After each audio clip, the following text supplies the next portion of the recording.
Hi friends. இந்த video பிடிச்சதுன்னா like பண்ணுங்க, ஷேர் பண்ணுங்க. நம்ம சேனலை மறக்காம சப்ஸ்கிரைப் பண்ணுங்க. நம்ம இன்னைக்கு எதை பத்தி பார்க்க போறோம்னா, எக்ஸாம்ஸ். ஃபைனல் எக்ஸாம்ஸ் கிட்ட நெருங்கிட்டே இருக்குங்க. ஸ்டூடெண்ட்ஸை விட பேரண்ட்ஸுக்கு தான் ரொம்ப பயம் இப்போ அதிகமாயிட்டு இருக்குங்க. இந்த மாதிரி டைம்ல நம்ம குழந்தைங்க மதிப்பெண்கள் அதிகமாக எடுக்கிறத விட அவங்களோட மனநிலைமை ரொம்ப முக்கியங்க. அவங்கள எக்ஸாம் வெற்றிகரமா எதிர்கொள்ள பேரண்ட்ஸ் செய்ய வேண்டிய ஒரு 10 விஷயங்கள பத்தி இன்னைக்கு பார்க்கலாங்க. ஃபர்ஸ்ட் ஒன், அமைதியான ஒரு சூழல் நம்ம உருவாக்கி குடுக்கணுங்க. அவங்க படிக்கும்போது வீட்ல டிவி சத்தம், தேவையில்லாம ரிலேஷன்ஸ் வர்றது, இல்ல நம்ம வீட்டுக்குள்ள சண்டையா இருக்கிறது, இது எல்லாத்தையும் நம்ம தவிர்த்துக்கணுங்க. குழந்தைங்களோட படிப்புல கவனம் செலுத்த ஒரு தனியான அமைதியான இடத்த நம்ம உருவாக்கி குடுக்கணுங்க. அடுத்தது எல்லாத்த விட ரொம்ப முக்கியமான ஒண்ணு, ஹெல்த்தியான ஃபுட்டுங்க. அவங்களோட எக்ஸாம் டைம்ஸ்ல இந்த ஜங்க் ஃபுட்ஸு, ஸ்நாக்ஸு இது எல்லாத்தையும் நம்ம அவாய்ட் பண்ணிக்கணுங்க. சீக்கிரமா டைஜஸ்ட் ஆகுற மாதிரியான ஃபுட்ஸ நம்ம குடுக்க ட்ரை பண்ணணும். அவங்களோட பிரெயின் சுறுசுறுப்பா இருக்க போதுமான அளவு தண்ணிய குடிக்க வைக்கணுங்க.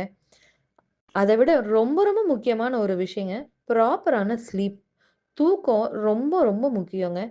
கரெக்ட்டா 6லேருந்து 8 மணி நேரம் வரைக்கும் அவங்க ஆழ்ந்த ஒரு தூக்கத்த குடுக்குறது ரொம்ப அவசியமான ஒண்ணுங்க. ஏன்னா, தூக்கம் இல்லாம போனா கண்டிப்பா அவங்க எக்ஸாம்ஸ்ல மறக்கறக்கான வாய்ப்பு ரொம்ப அதிகமா இருக்குங்க.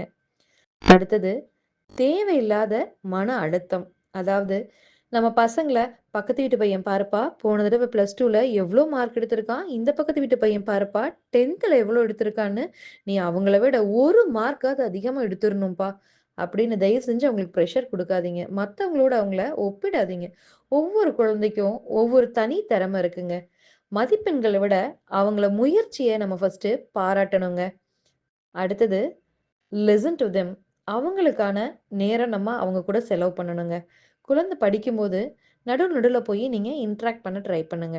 அவங்க ஏதாவது சந்தேகங்கள் உங்களுக்கு கேட்டாங்கன்னா, நீங்க அத உங்களுக்கு தெரிஞ்ச அளவுக்கு நீங்களே கிளியர் பண்ணி குடுங்க. இல்ல அவங்களுக்கு வேற ஏதாவது நோட்ஸ் எடுத்து குடுக்கறது, அந்த மாதிரியான ஹெல்ப்ஸ் கொஞ்சம் பண்ணி குடுங்க. அடுத்தது, எல்லாத்த விட ரொம்ப முக்கியம், நம்மளும் கவனமா இருக்க வேண்டிய ஒரு விஷயங்க. Avoiding mobiles. குழந்தைங்க முன்னாடி மொபைல் ஃபர்ஸ்ட்டு நம்ம பார்க்காம இருக்கணுங்க. அவங்கள பார்க்காம இருக்க வைக்கிறத விட, நம்ம ஃபர்ஸ்ட்டு அவங்க முன்னாடி யூஸ் பண்ணாம இருக்கணுங்க. நம்ம அவங்களுக்கு ஒரு முன்மாதிரியா இருந்துறக்கூடாதுங்க. அடுத்தது, ஸ்டெடி பிரேக்ஸ். இது கண்டிப்பா கவனிச்சுக்கோங்க நீங்க.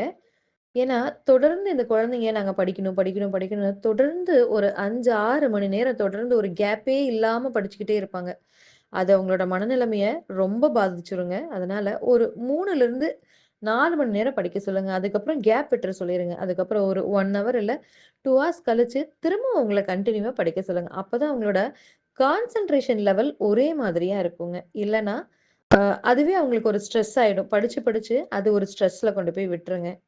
அதே மாரி நெகட்டிவ் டாக்ஸ் நம்ம எப்ப பார்த்தாலும், "ஏய் எடுத்துருவியாடா? நீ எப்ப பார்த்தாலும் ஃபோனே பார்க்குற, சும்மாவே இருக்க, இது பண்ணி எடுத்துருவியா? அத பண்ணிருவியாங்கிற" நெகட்டிவ் தாட்ஸ விட்டுட்டு, "தம்பி எவ்வளோ வருதோ மார்க் வந்தா சந்தோஷம்ப்பா. பாஸ் ஆயிட்டீன்னா போதும்ப்பா."